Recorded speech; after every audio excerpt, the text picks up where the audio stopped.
you get a profit or a gain or an advantage to which you are not justly entitled. Riba. Tonight, we're going to be spending some time on this second kind of riba. So the Prophet said, Bilal, this is the essence of riba. What you should have done is to sell the 2 baskets. Don't look at me, don't look at him. Sell the 2 baskets of inferior quality dates and take that money and buy the 1 basket of superior quality dates.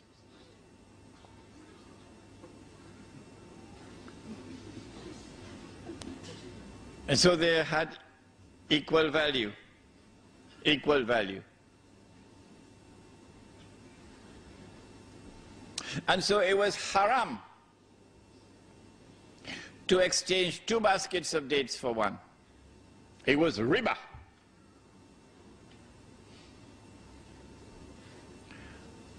But Umar radiallahu ta'ala anhu exchanged 4 camels for 1. And that was not haram. Why was this haram and that not haram? And Ali radiallahu ta'ala anhu exchanged 20 camels for 1.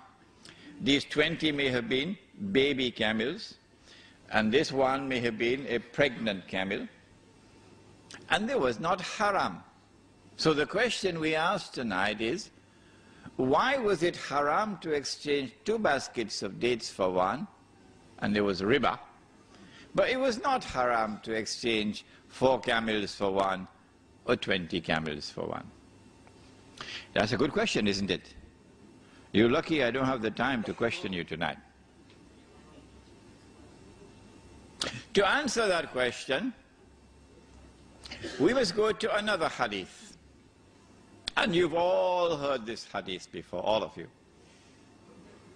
It is in Sahih Bukhari.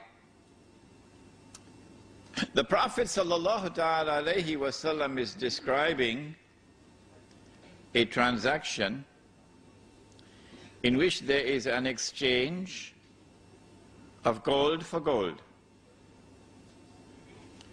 or silver for silver, or wheat for wheat, or barley for barley, or dates for dates. This is the one, dates for dates, or salt for salt. And he is declaring, once it is like for like, it must be equal for equal.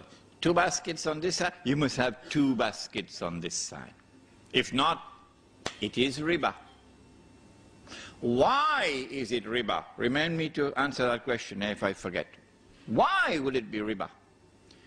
If I exchange 2 baskets of dates for 1, why? Before we answer that question, and also remind me, because I forget, you know, remind me to answer the question, why is the 4 camels for 1 not riba? Okay. When we look at this hadith, there are 6 items mentioned. 2 of them are precious metals, gold and silver, and the other 4 may be described as commodities. What is there which is common to all 6 of them? There are 2 things which are common to all 6 of them.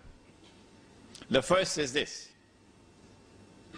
that all 6 were used as money in the market in Medina. If there was a shortage of gold and silver coins, they would use dates as money in Medina. The second thing which is common to all 6, which the Prime Minister of Malaysia has only now understood, when the sun is already setting, is that in all 6,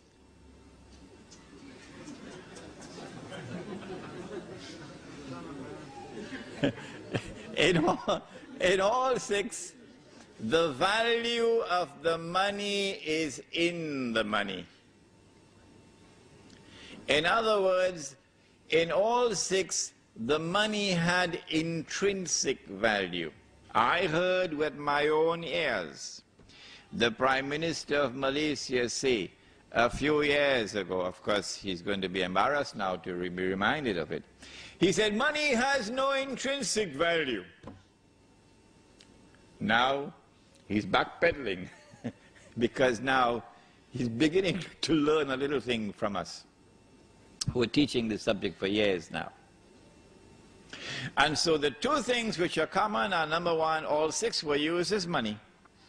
And number two, in every case, the money had intrinsic value. Welcome, brothers and sisters, to Sunnah money. You never heard of it before. You heard about the Sunnah, it's the beard. You heard about Sunnah, Salat. But you never heard about Sunnah money before. First time. What is Sunnah money? Sunnah money is either precious metals or commodities.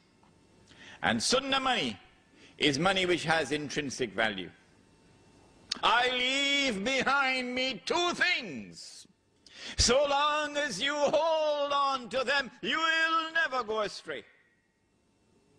The Book of Allah and my Sunnah. And this is also his Sunnah.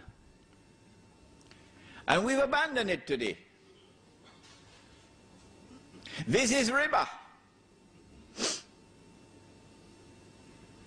We will explain to you how it is riba. We've abandoned what we had as Sunnah money and replaced it with riba. We'll explain to you how. But wait a minute.